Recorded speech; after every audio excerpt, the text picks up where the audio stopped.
سلام اشکال داشتم امیدوارم تو خوب باشه. چه مغز بازی به خرج دادم. من گفتم اینجا این بابا درگیره، باتم دمیجش میده، منم برم سراغش، چون بال من اول زده بود. اینجا زدمش، دوباره داشتم میچرخیدم اینجا دوباره اومد.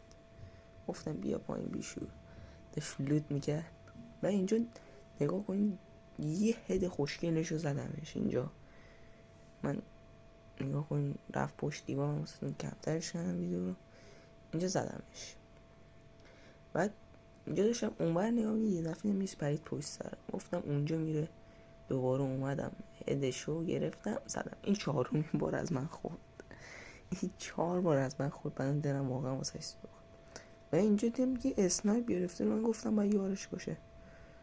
شات اول رو زدم، گرفت نیفتاد، 100% نباید میافتاد، تیرش خطا رفت. فکرم داشت اینجا پایین نگاه میاد، چه پایین رو زد.